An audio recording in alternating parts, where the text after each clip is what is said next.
Kumpletong lineup ng Gilas Pilipinas at schedule ng pagbabalik ni Justin Brownlee. Inilabas na nga ba? Yan nga ang ilan sa mga maiinit na pag-uusapan natin sa videos na ito, mga ka-idol. So ngayon nga mga ka-idol ay painit na ng painit ang tagpo sa pagitan ng San Miguel Beermen at Magnolia Hotshots na nasa finals round na nga tayo ng Commissioner's Cup at makikilala na natin kung sino nga ba ang tatanghaling bagong kampyon at bagong makakakuha ng titulo ng Commissioner's Cup na alam naman natin ang Barangay Ginebra ang defending champion.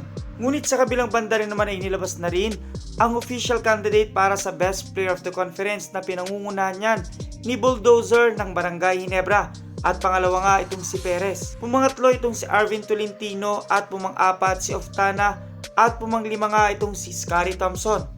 Habang sa official candidate naman ng Best Import ay pinangunahan niya ng import ng San Miguel Beermen na si Boatwright. Na sa mga natirang import nga ay pumangalawa naman itong si Jonathan Williams ng Phoenix Super LPG at pumangatlong import ng Magnolia Hotshots na si Tyler Bay at pumang-apat nga at nasa ikahuling pwesto itong si Tony Bishop na import ng Barangay Ginebra. Sa finals round nga sa laban ng SMB at Magnolia Hotshots, sa unang laban natalo nga ng SMB ang Magnolia Hotshots sa score na 103-95. Nang naging best player of the game dyan nga ay walang iba kundi itong si CJ Perez na nakakuha ng 19 points at 3 steal. At sa pangalawang pagkakataon ay naghari pa rin ang SMB, tinalo nga nila Magnolia sa score na 109-85. Nang naging best player of the game dyan ay walang iba kundi itong big man nila na si Junmar Pardo na nagkamit nga ng 19 points, 14 rebounds at 4 assists. Na tila ngay malaki ang tsansa ng San Miguel Beermen katulad ng All-Filipino Conference kung saan sila nga nakakuha ng titulo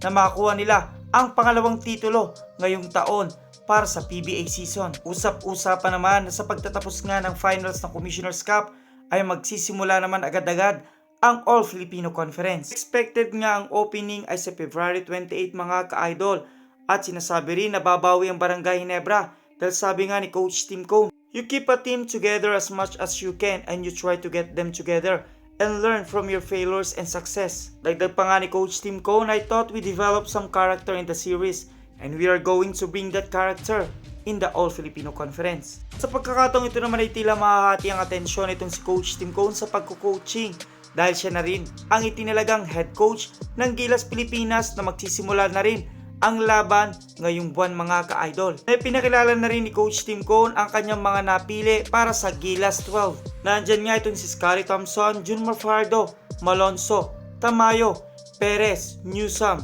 Kiambao, Edu, Ramos, Oftana, Soto at Brownlee. At dahil nga nabanggit ka-idol itong si Justin Brownlee, tama kayo.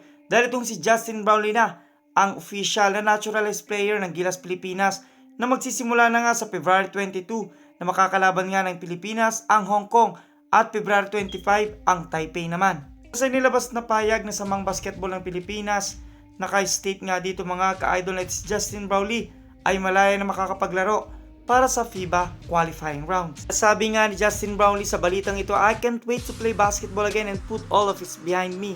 It's always an honor to represent the Philippines and I'm happy to be given the chance again. Nasa ngayon nga mga ka-idol ay marami nagtatanong kailan nga ba babalik itong si Justin Brownlee.